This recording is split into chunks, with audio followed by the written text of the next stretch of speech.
To paraphrase, YC said that the Olodos are having a revolution, an uprising, because it's like we're being too kind to them, we're being too nice, don't want to shame them for their stupidness, and that's why we now have a lot of them around us. But I think it's the other way around. I think they've always been here. And in fact, I think that they're the ones that have shamed us into submission.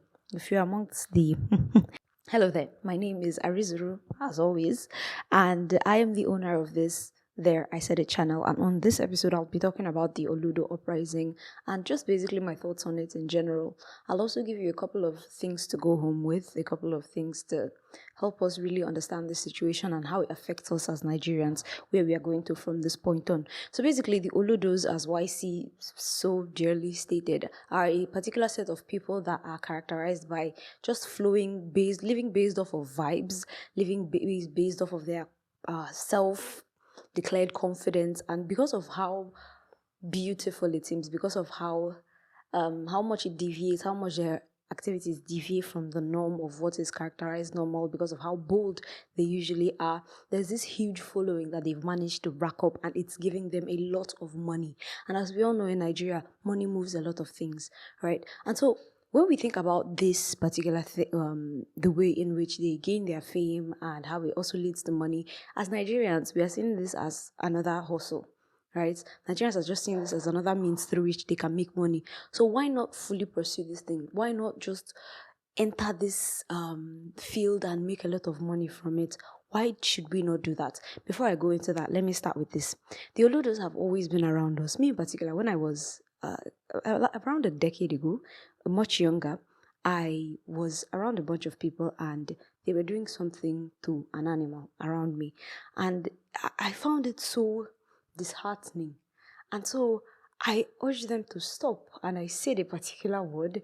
It wasn't a word that was familiar to them. It would not be in their vocabulary for at least another 2 to 5 years, right? But I use these types of words a lot. These words, I read a lot then. These words were normal to me, right? Because these type of words, they have the ability of giving more meaning to a particular emotion or idea you're trying to put out. And so I said this word, and immediately I got made fun of.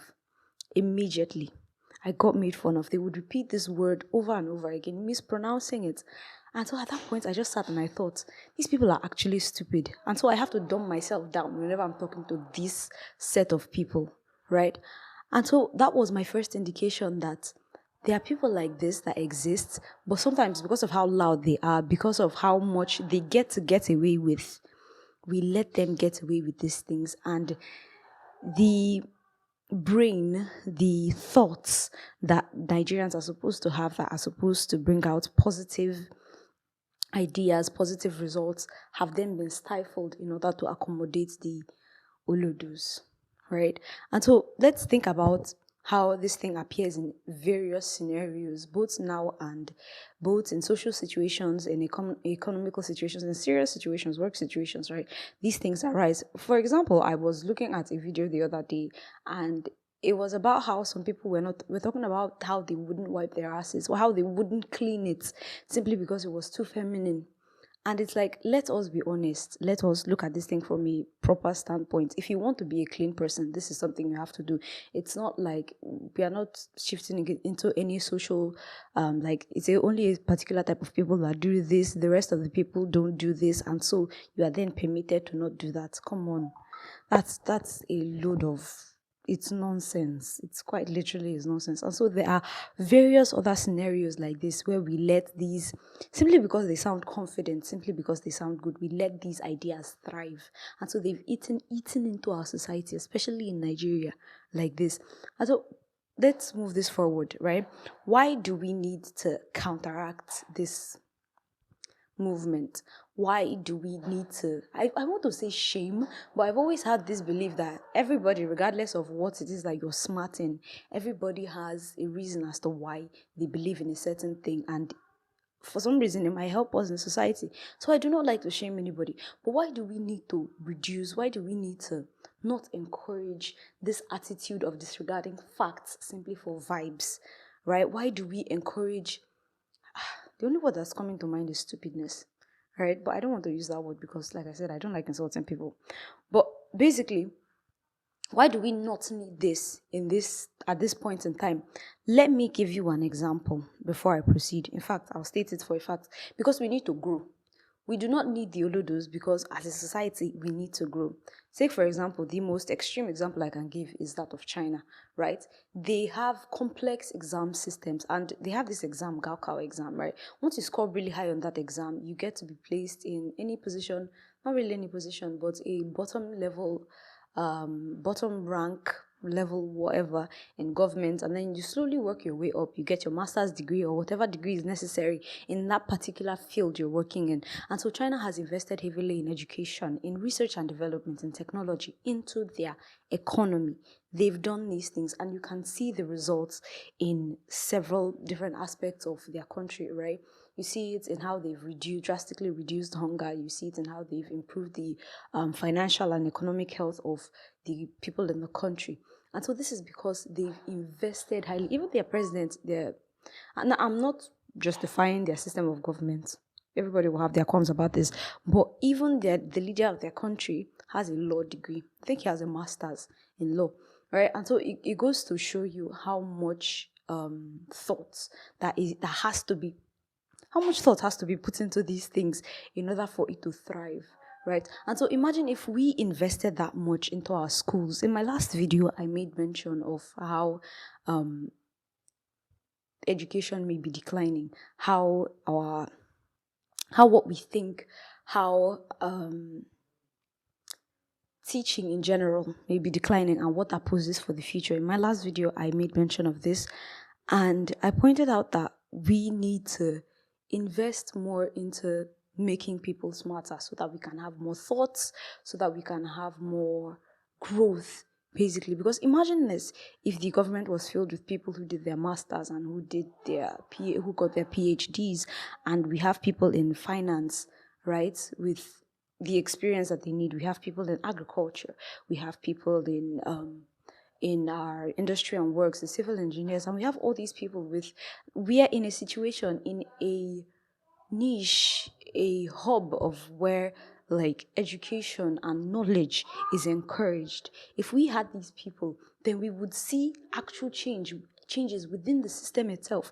But imagine if it's a person who is the loudest that gets promoted, the person with the most fun vibes that gets promoted. It would have to be that the requirement for your personal growth, for your personal success, is fun and vibes. And so we greatly need to discourage this whole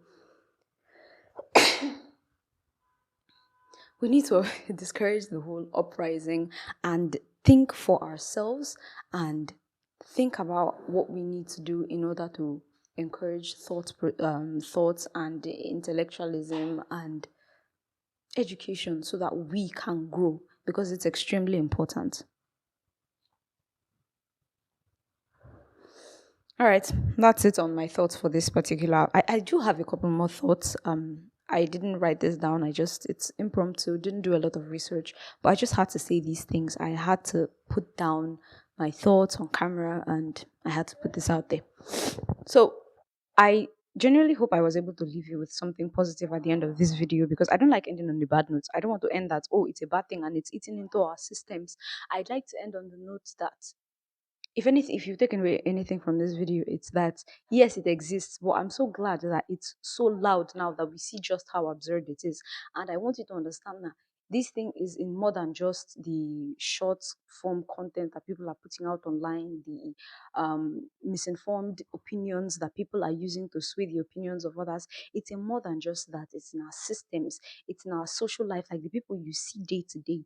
It might be in our family, it is in our families too, because that's where it starts, right? And so we need to be able to point out these, call them out when it happens and say, look, that's this thing you're doing is nonsense, right?